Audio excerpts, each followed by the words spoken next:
El día de hoy es sobre una breve historia del concepto de la materia. Listo, cuando comenzamos a hablar sobre este aspecto vamos a ir a conocer, a conceptualizar cómo fue que se inició a trabajar con este punto, con este término materia, ¿no? Que es a los cuerpos que nos rodean. Vamos a también compartir un poco con la historia de la química. Al comenzar, hubo propuestas sobre de qué estaba constituida la materia o de qué estaba constituido todo aquello que nos rodeaba, por lo cual hubo varias postulados, o sea, varios como propuestas, ¿ya? En lo cual lo que resaltaron fueron más que nada los filósofos de Grecia, quienes eran conocedores de un amplio campo en ideas, en conceptos. Por lo tanto, eran muy influyentes en esos tiempos, ¿no? Tenemos aquí a Tales, que propuso que era el agua, a Anaxímenes, que propuso el aire, a Heráclito, que propuso el fuego, y a Empédocles, que propuso lo que es la tierra. Lo cual, los cuatro eran considerados como los cuatro elementos principales que formaban todo lo que existía en la tierra. Listo. Ahora vamos a pasar a inicios de la química. Probablemente la química inició con el descubrimiento del fuego, con el hombre primitivo, donde se encontraron restos y utensilios usados hace miles de años, ¿ya? Se considera que fue en Egipto, según algunos restos arqueológicos que ellos habían encontrado, aproximadamente de 5000 años después de Cristo, ¿ya? Donde tuvo orígenes la química. Los antiguos egipcios preparaban tintes a base de colorantes naturales, conociendo también los esmaltes, cosméticos, el arte de embalsamar los cadáveres, usaron también lo que es la ceniza, la grasa de los animales para poder fabricar lo que es el jabón.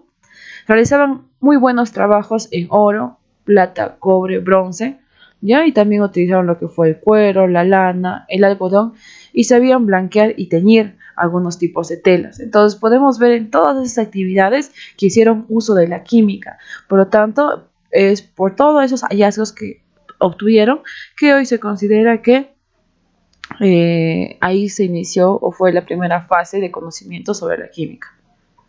Listo. Vamos a la antigua Grecia aproximadamente 500 años después de Cristo, ¿ya? Surgió en Grecia, surgió lo que fue un movimiento intelectual encabezado por grandes filósofos de Grecia antigua, quienes especularon o tenían la idea sobre el mundo y sobre la naturaleza de la materia. Ya se tenían, empezaron a, digamos, a renacer ideas sobre lo que era la materia y empezaban a, digamos, a agrupar a grupos a diferentes personas que también brindaban conocimiento sobre este tema que era la materia. ¿De qué está constituida la materia? La mayoría de las sustancias que se encuentran en la Tierra se pueden descomponer o transformar.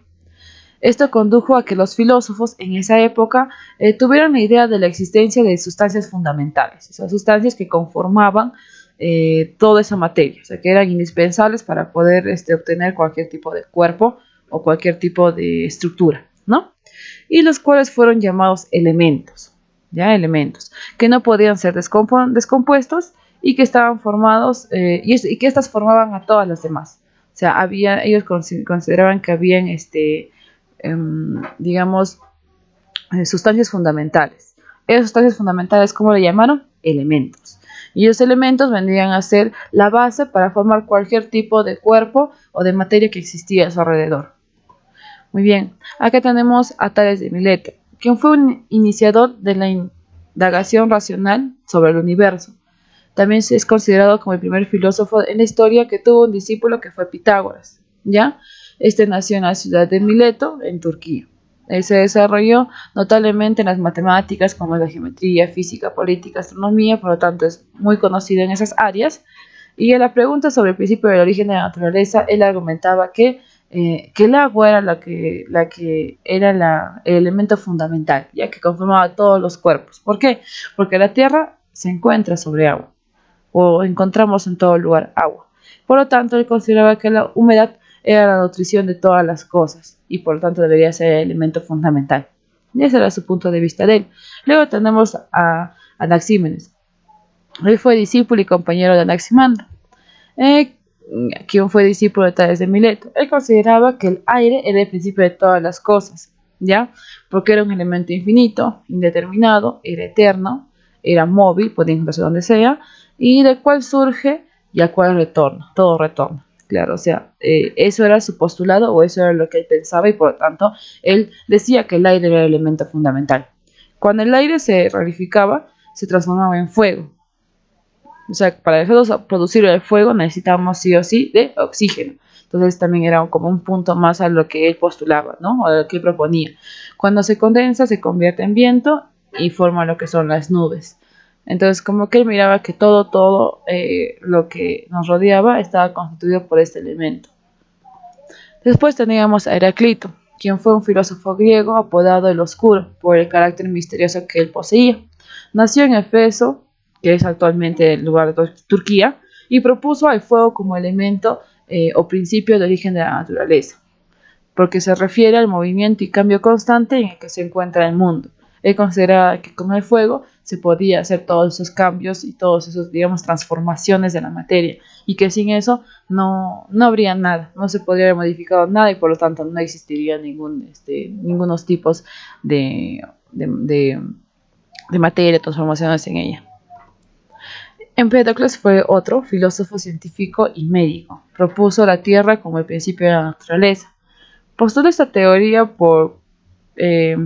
la teoría de las 4 raíces, en la cual él dijo que el agua, el aire, el fuego y la tierra permanecen inalterables e inmutables, y por lo tanto eran los compuestos esenciales. O sea, él primero propuso que era la tierra, ¿no? La tierra que era el principio o el origen de toda la naturaleza, pero considera también a los otros elementos mencionados anteriormente como parte de la estructura de lo que había originado toda la variedad de cuerpos en nuestro planeta Tierra.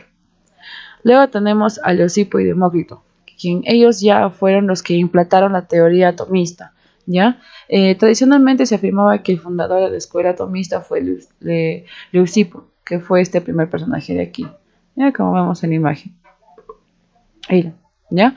Pero quien verdaderamente le dio cuerpo a la teoría atomista fue su discípulo, quien era Demócrito, ¿ya? Ambos defendieron la existencia de un número infinito de unidades invisibles que los llamaron átomos. O sea, ellos consideraban que la materia se dividía hasta llegar a un cuerpo bastante pequeñito, y eso bastante pequeñito que ya no se podía dividir. Entonces, eso lo llamaron como átomo. Entonces es así como ellos implantaron la teoría atomista y de ahí empezaron a ver, continuaban las investigaciones, continuaban los estudios y empezaron a descubrir ya la estructura de un átomo, ¿ya? Según ellos, los átomos son tan pequeños que no los podemos percibir, o sea, no los podemos ver a simple vista, no se podían dividir a más y la materia era finita. La palabra átomo en griego significa a es sin y tomo es división. Por lo tanto, átomo significa sin división. Listo. Después tenemos a Leucipo, ¿ya? Quien probablemente nació en Miletos. Su discípulo más sobresaliente fue Demócrito, ¿ya? Lo que les mencioné. Fue quien dio las primeras ideas de la teoría atomista, ¿ya? Demócrito nació en Abdera, uno de los más importantes filósofos en su tiempo, y fue contemporáneo casi con Sócrates. A él le debemos el desarrollo de la teoría atomista y a todos los avances que se han dado a partir de él. Tenemos también como por último a nuestro amigo Aristóteles, que nació en Macedonia, fue iniciado de niño en los secretos de la medicina, fue una persona bastante instruida, bastante educada, estudió en Atenas en la escuela de Platón. En el siglo V, Empédocles reunió las teorías de sus predecesores, o sea, de toda la información que él disponía hasta ese momento, y proponiendo como sustancias primordiales los 4 elementos. O sea, él ya determinó que los 4 elementos, que era el agua, el aire, la tierra y el fuego, eran los elementos que habían conformado todo lo que nosotros conocemos hoy en nuestro planeta Tierra. Aristóteles también añade un 5.º elemento, el éter, que formaba las estrellas y los cuerpos celestes. Ya ve, entonces ya como que ya agregó algo más, ya no hablaba solamente de lo que se encontraba en nuestro planeta Tierra, sino también ya hablaba de las estructuras que habían fuera de este, ¿ya?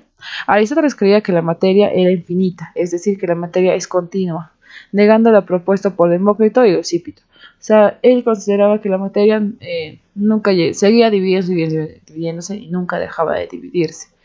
y por lo tanto no, ellos por lo tanto negaban lo que habían propuesto Demócrito y Leucippus, que decían que la materia se llegaba a dividir en un pequeño cuerpo y que de ahí ya no se podía dividir y por lo tanto era llamado átomo, ¿no? Sin división, como se decía sus siglas. Bueno, esto fue el postulado de Aristóteles. Bueno, hasta aquí tenemos lo que es más o menos una referencia o un marco sobre la conceptualización de lo que es materia.